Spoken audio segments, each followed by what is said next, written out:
Hello, everyone. So we've got our first Emerging Voices series video or podcast guest, Paula Barrowcliffe, that I know from University of the West of Scotland, because Paula was my Spanish teacher and I was her former research methods lecturer, I suppose, when I worked for UWS. And Paula is here with us to contribute to our ongoing Emerging Voices series, and she will elaborate on her PhD research titled Exploring ESOL Practitioners' Identities from an Intersectional Perspective, What's Happening in the Scottish Colleges. So yeah, over to you, Paula. Please introduce ourselves for our audience. Thanks so much, Thomas, for having me here today.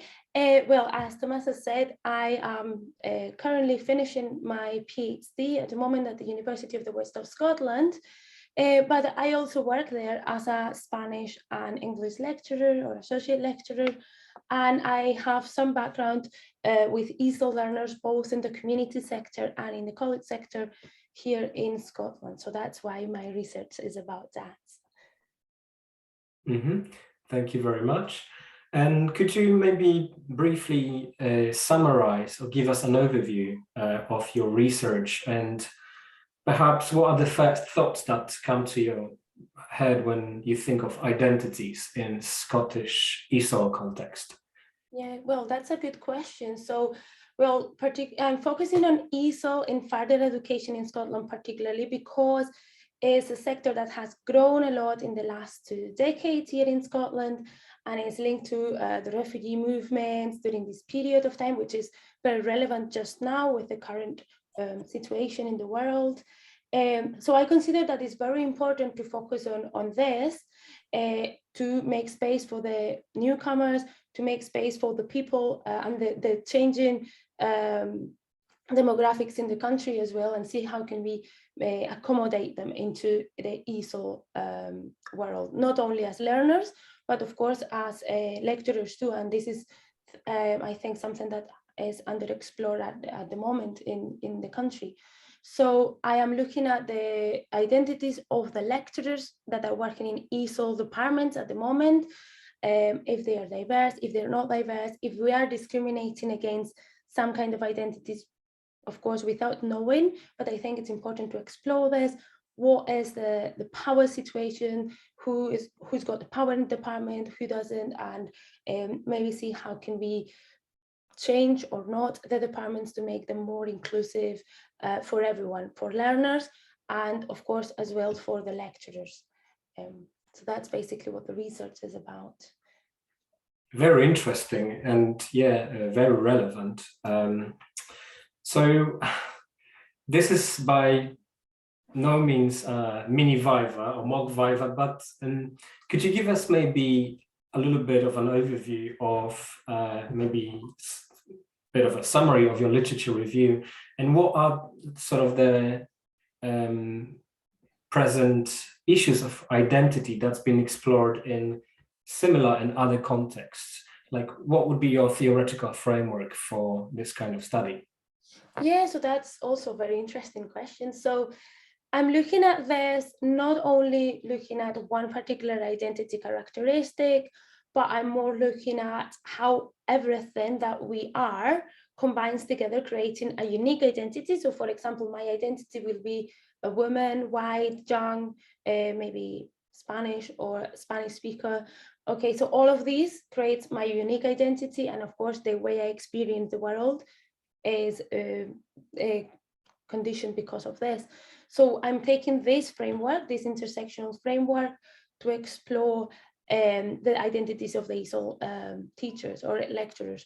Now, what I found in my context is very similar to what has been happening in other contexts, perhaps in EFL or maybe EAP as well. I am not too sure about that, but maybe you can comment on that later. So basically what we are finding is a profile of teachers that, or what I found anyway, is that the profile of teachers is predominantly white, predominantly native speaker, predominantly heterosexual. And well, we have a lot of women, but the positions of power are held by men most of the time. And this is ESOL, but also compares to what's happening in other parts of the world as well. So we can see a big hierarchy, a big division between the kind of dominant profile and the other. And this is where I start exploring other things too. I don't know if that's enough for your question. Yeah, thank you. And perhaps if you could tell us more about the theoretical framework that you've chosen, which is intersectionality. Why did you think it was a relevant framework that could lend its lenses to help you make sense of that complex phenomenon? Yeah, well, most of the studies that have been done in the TESOL context in general look at only one characteristics, maybe native speakers. There's a lot of work done on that, or maybe white teachers, and there's a lot on that. And also some people combine these two together, but that's it. Something done in gender as well. But I think it's important to look at everything together. And this is something, this framework was brought in the 90s, or well, at the end of the 80s, 90s, in other fields too. So why aren't we introducing this into our own field and looking at maybe things that we haven't perceived because we haven't used the right framework, or well, this framework in particular. So it's quite interesting to see how people maybe are very conscious of their age or very conscious of their gender, but perhaps they've not related this to their skin color or their sexuality. And maybe this is something we need to start thinking about as well in the department. I agree, that kind of more critical feminist approach would be really relevant in this context. So why do you think this is important? Why do you think that makeup of staff or personnel within a department, can this influence students in any way? Well, according to what I found from my interviews, yes, the answer is a clear yes, in different ways. So of course, we are teachers, we are role models for students. So the way we present ourselves is not neutral. We need to see how our identities reflect and perpetuate certain stereotypes or certain things, or maybe change that. So the more role models that the students have, the better they will see, like the broader they will have to see what they want to model or what they want to see in terms of accent, in terms of race, in terms of personality, all these aspects. But also we will make them feel that they're able to do this. If they only see a profile of teachers that is white, heterosexual, etc., then how are we telling ESOL learners who come from all the different parts of the world that they also can be ESOL lecturers if we don't have one, if we don't have someone who really reflects that? So we really need to see that the students see all these variety and all these different profiles of teachers to work as a role model and also as an inspiration for them. I think that's the two main things. These will also lower the affected filter, make them feel more comfortable, more relaxed, and then of course they will interact more in the classroom, use the target language more. So I see a lot of benefits on this. Mm-hmm. I'm recalling my ESOL days when I worked for the FE ESOL sector. And I remember I was the only non-native speaker teacher with a weird accent, and that made me feel isolated at times. So I suppose my question is, do you think the same kind of phenomenon or situation happens amongst teachers? Do you think it's helpful for different diverse teachers or teachers with diverse identities to be represented in a staff or personnel? Do you think that might feel a teacher more welcome or less welcome?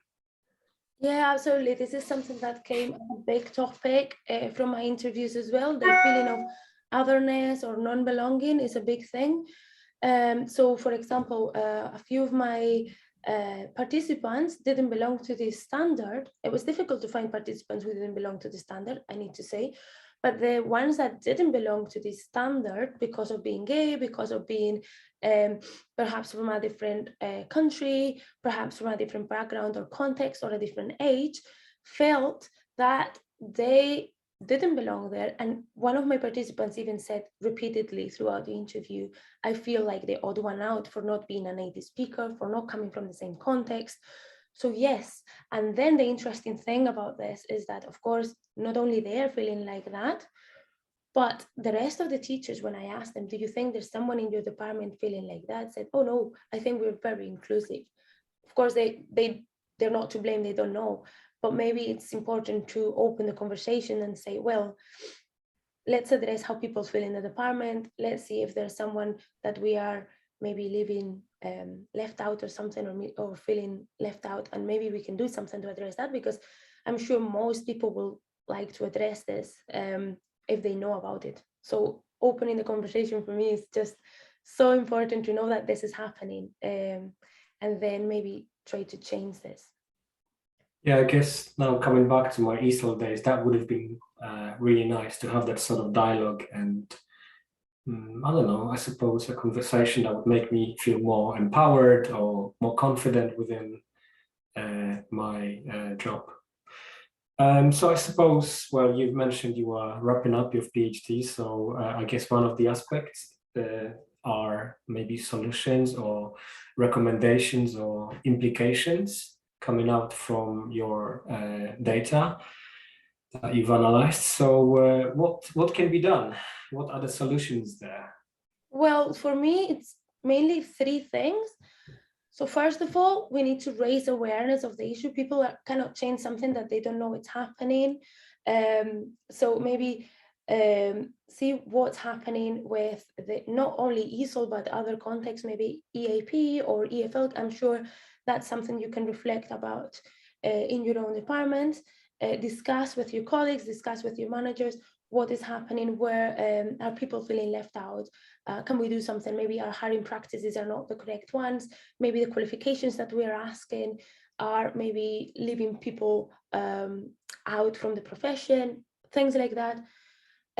Of course, I invite people to read about intersectionality, to reflect on the practices that they do in their day-to-day, professional and personal. I think it's important. And maybe read on this in different ways. I can give some recommendations on resources if that's something that you want. And of course, reflect on the otherness. How do we perceive ourselves, our colleagues, our students? Are we making a maybe unconscious decision between ourselves and the others, or are we making people feel the other in the department? So maybe this conversation should also be something to think about or to discuss. Mm-hmm. Yeah, nice. Thank you. And are you also looking at policies or maybe HR or recruitment policies? And because I believe a lot of stuff will be for implications within the sort of higher level, that's sometimes beyond the teacher's reach. So I guess this would be useful to triangulate further with recruitment or HR or maybe wider national-wide policies. Yeah, well, this is also something that came up in the interviews while I was interviewing my participants. Three of them were or have been curriculum managers, so in charge of recruiting people. And some of them are starting to reflect on how can they change their hiring practices, which is very interesting. And one of the things that came up was the qualifications part and the experience. The experience is important because, for example, for FE, they're asking you to have FE experience, which means that if you're not already there, you're never going to go in. So if you're discriminating certain profiles, not because of you're discriminating consciously, but because of the criteria that you're putting, they're not able to go into these contexts, maybe they're never going to go in. And the other thing is the qualifications. For example, if you ask for a CELTA, that's a private qualification, so maybe we're not allowing people from certain backgrounds that cannot afford this to get into the profession. So it's something that also needs to be discussed. And the other thing that came up regarding hiring practices is that sometimes it's not the institution that is stopping people from applying, it's the people themselves. They don't feel they belong to the profession. So if I don't feel I belong somewhere, I'm not going to apply for that job because that job is not for me. So maybe that's a kind of marketing thing, that we need to market the job adverts for people from different backgrounds. Yeah, very interesting. Yeah. And I keep wondering to what extent this is relevant to the EAP sector. Obviously, a different sector, a different context, higher education or further education. And coming back to my experience within EAP, I know that there is more and more research on the benefits and the disadvantages of having native and non-native speakers within ELT teams. But I suppose perhaps there should be more done within the EAP sector. And I thought that it would be useful to actually opening this up to our BALIP followers and perhaps allow our audience to respond to this. So there's a question for you guys. To what extent do you think intersectionality is relevant in the EAP sector, and whether you can see any commonalities or any transferable stuff from the ESOL context? Because I'm sure we can learn a lot from Paula's research. So thank you very much for responding to our Emerging Voices call out there. And I wish you all the best in the remainder of your PhD journey. Thank you so much. Thomas, it's been great. Thank you for Good luck. Take care. Thank you.